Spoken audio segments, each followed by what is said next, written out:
Kanina nadaanan na natin isa sa mga signage nila. Parang eyes wide open, letting in all the magic. It's about to happen. Yeah, There's no end to where we go. last spot of camping. that's actually part of something that we enjoy. Yes. It's difficult, but in a way, it's exciting. do it. What's the plan? We'll find a place for real that others only dream. Never touched by any soul. There's no end to where we go.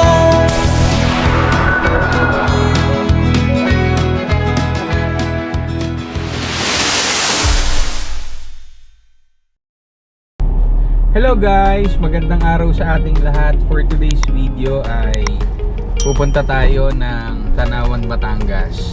At kanina sa nadaanan naming Alpha Mart ay namili na kami ni Jilen. Ngayon pala ang ating pagdiriwang ng kaarawan ng aking mahal na may bahay. At ngayon pupunta tayo at magka-camping tayo sa Splendor Hills. Ngayon naman, car camping tayo kasama si Mrs. Dito sa Tanawan, Batangas. Yun, bumaba lang ngayon si Jilen dito sa parang talipapa dito para bumili ng sibuyas, kamatis, tsaka ng bawang. Kasi magluluto kami ng giniling eh. Kung may patatas pa sana ay mas maganda. Leng, baka may patatas! Meron na? Yung? Okay naman yung tindahan dito. Teka, pakita ko siya sa inyo. Ito yung tindahan guys. So ayan, si Jilen bumibili. Ano yan nabili mo? Bawang, sibuyas, kamatis, patatas, kalamansi. Kalamansi? Baka gusto mo mag-marinate? Oo. Okay, let's go to Splendor Hills dito sa Tanawan, Batangas. Alright, let's go. Ayun guys, 5 kilometers na lang ay mararating na natin yung Splendor Hills dito sa Tanawan, Batangas. At ngayon, ayon dun sa listahan ni Mrs., ang kulang na lang namin ay uling. Kasi mag-iihaw din kami mamaya ng steak na nabili namin. Tsaka kung may ihaw namin at matitimplahan yung binili naming liempo para naman yun sa dinner namin. Sana ay makahanap ng uling. Guys, may nakita na tayong uling. Eto na, bibiling ko na. Uling! Uling! Okay na. Kompleto na tayo sa gamit. Meron na tayong iihawin, meron na tayong lulutuin. At alam mo kung anong wala natin? Bigas. Hindi ka pa nagtanong dyan? Sabi ko nga dapat nagtatanong ako.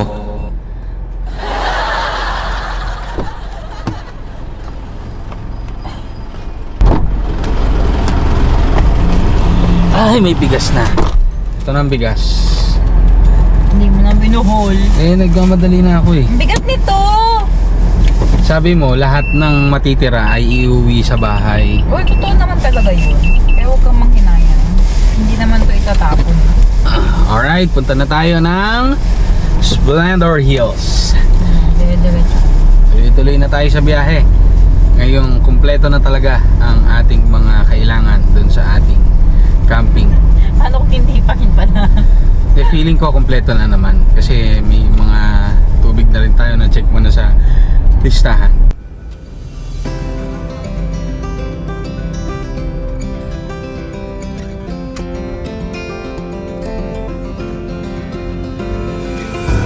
At habang kami ay papalapit na sa campsite na ito, ay unti-unti nang dumadami ang mga puno na aming nadadaanan. Sa mga gusto din palang pumunta sa campsite na ito pala ang kanilang Facebook page.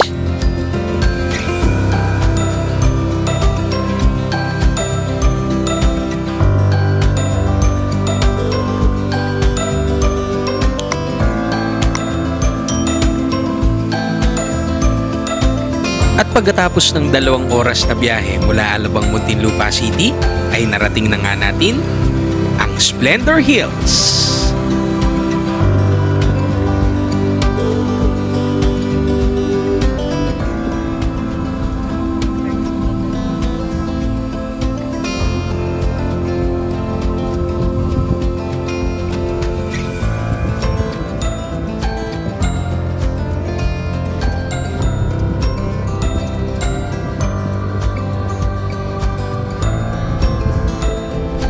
Alright guys, andito na tayo sa Splendor Hills. Ang ganda talaga ng tanawin. Medyo may pagka off-road lang. Feeling ko kahit sedan, kayang-kaya tong daan dito. Yan, ito yung daan niya. Pakikita namin sa inyo. Tayong pakita mo sa kanila yung daan. Ayun yung daan. Medyo may konting off-road. Pero kayang-kaya. Feeling ko naman walang masyadong nagka-camping ngayon kasi weekdays eh. Kasi pagka weekend nakita ko rin sa mga vlog tsaka sa mga post na ang daming nagka-camping dito kapag weekend. Ayun yung mga CR dito sa left side, ang mga CR. Huwag kayong mag-alala, meron pong CR dito. May parang charging station sila rito. Parang wala nga lang tindahan.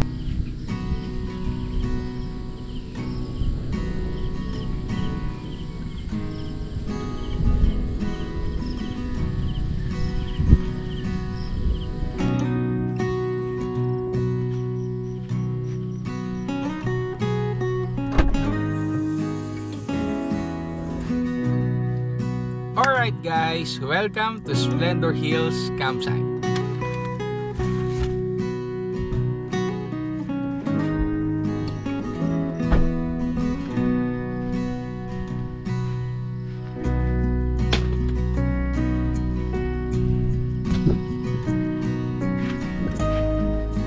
Bukod sa napakaganda ng view dito guys, napakatahimik.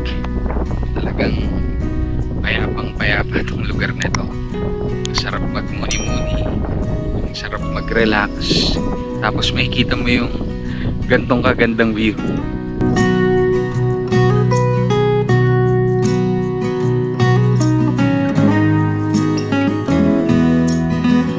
Ayos, di ba?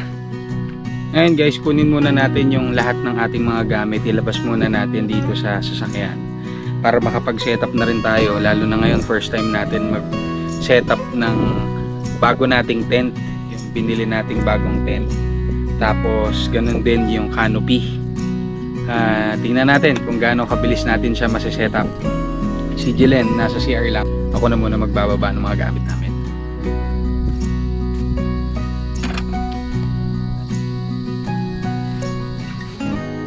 Sa amin kasi okay na kami dito sa ganda ng view eh.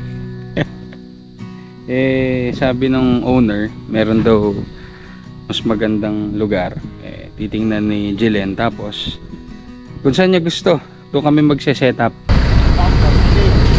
That's Banahao, comes from there around 5:30. So sunset goes here, right in front of you. So you have all this all around, and it's cooler here. And the sea is pretty near. Okay, and the shade is much more here. This is perfect. So you, if you want, you can bring your car here and have your tent here. But if you want to be under really the tree right there, it's okay. Okay. Yeah. And then let me show you something about the CR. Show you something about the CR, so especially ladies, they're very particular. Yeah. Yes.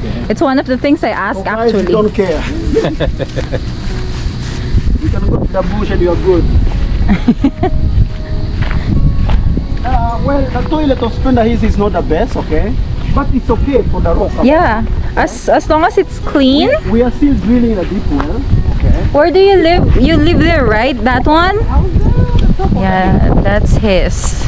So, here is where you can wash your hands with ground fish that you also bring. You can drill it here, Ah, okay. right?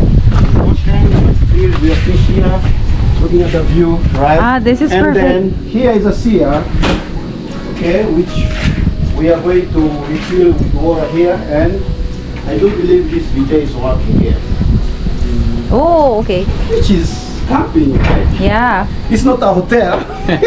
But you have bidet, It's not a so hotel, so at least you have water here. So we're gonna just have to refill those drums. So if you're taking a shower, you just do that, and that's it. As simple as that. Then you go to your campground. this is neat and Very clean, simple. so We are not complicating anything. that's true. All right? This place is perfect. Yeah. Many people love this campsite.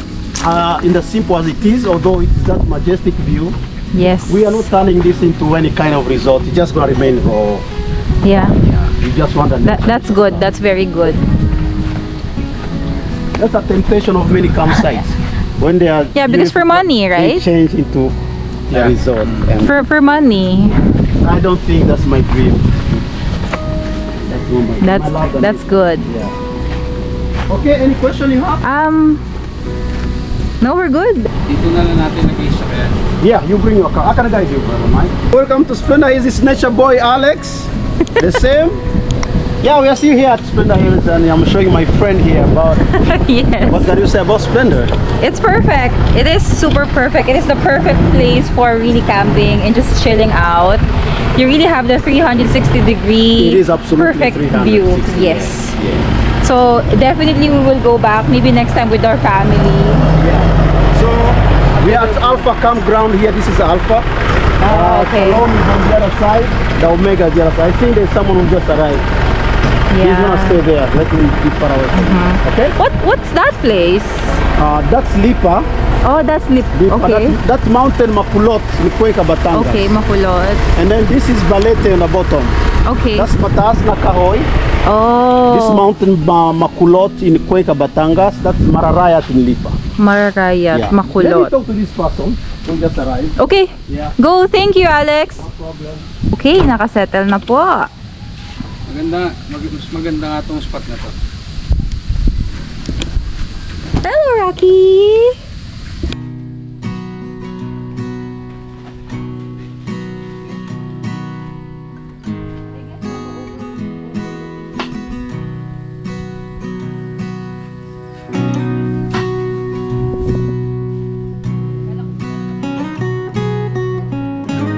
Maganda dito guys kasi mahangin. Medyo challenging lang sa paglatag ng ground sheet, sa pagtatayo ng tent, tsaka sa pagtatayo ng canopy. Kasi nga malakas yung hangin.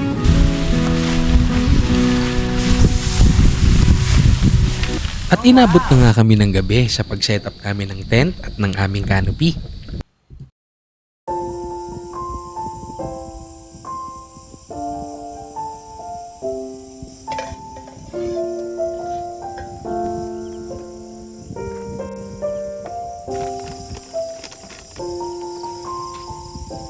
Yung kakampana, darling. At pagkatapos naming mag-ayos ng aming mga gamit ay nag-snack nga muna kami habang dinadama ang katahimikan at ang kapayapaan ng lugar.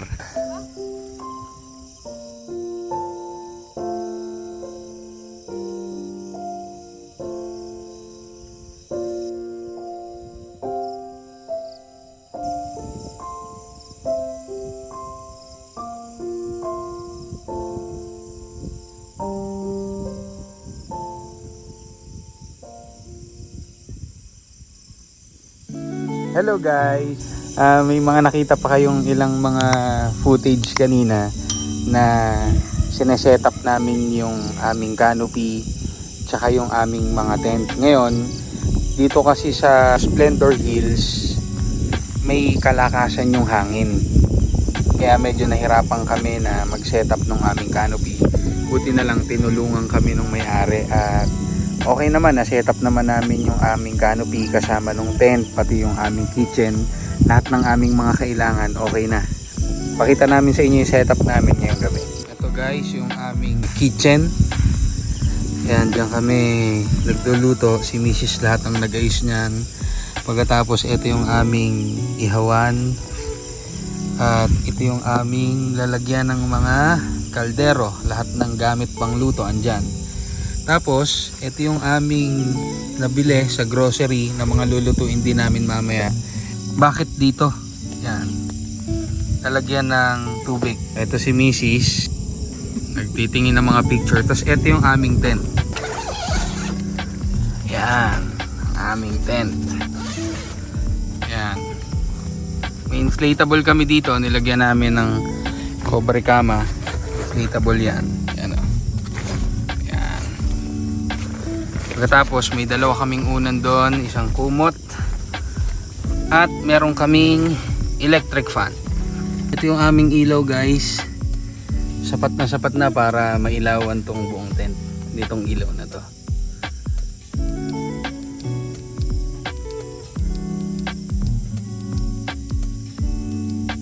Yan. Tapos nag-glow in the dark din siya. Ayun o. Pagka pinatay, sara na natin para hindi makapasok ang mga insekto. At maya-maya nga ay sinimulan na namin ang paghahanda at pagluluto ng aming hapunan.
Kain tayo guys. Ito ang aming napakasarap na camping rice.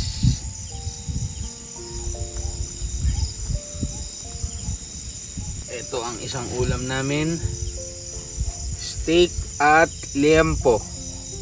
At si Mrs. ay nagluto ng giniling. Sabi mo ayos na. Sa unang kagat kasi, okay na. Ang sarap kumain sa ganitong lugar. Presko, tahimik. Parang solong-solo namin yung lugar ni Mrs. Ang kasama lang namin dito, ang aso, si Paklong, kuliglig,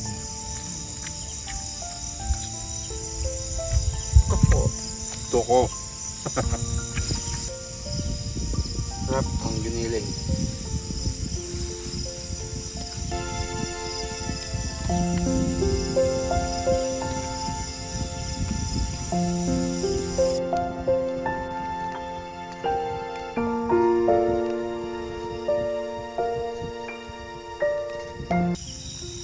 Yung kakatapos lang natin kumain guys at nagpalit na kami ng damit pantulog ni Jelen na kapag hilamos na rin kami at nakapagugas ng katawan at tayo ay magpapahinga na. Magkita tayo bukas ng umaga at maipakita namin sa inyo yung view ng umaga dito sa camping site na ito. Takits tayo bukas. Let's go.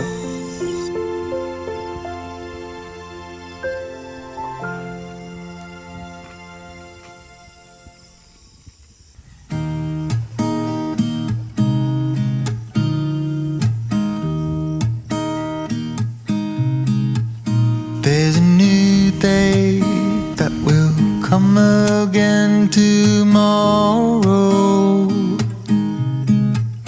There's a new day to wash away the pain. There's a new day to take away your sorrow and the old ways get washed out by the rain.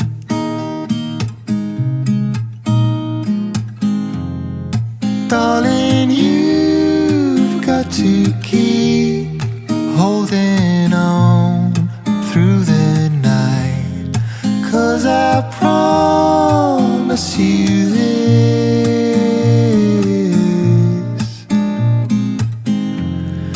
if you try to get some sleep, if you give up the fight, if only just for a bit, there's a new day to leave behind your troubles.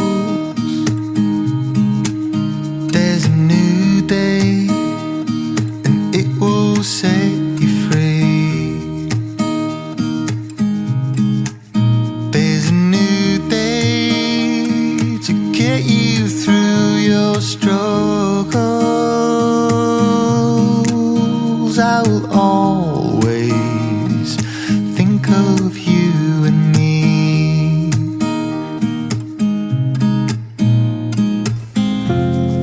Darling, you've got to keep holding on through the night, 'cause I promise you this: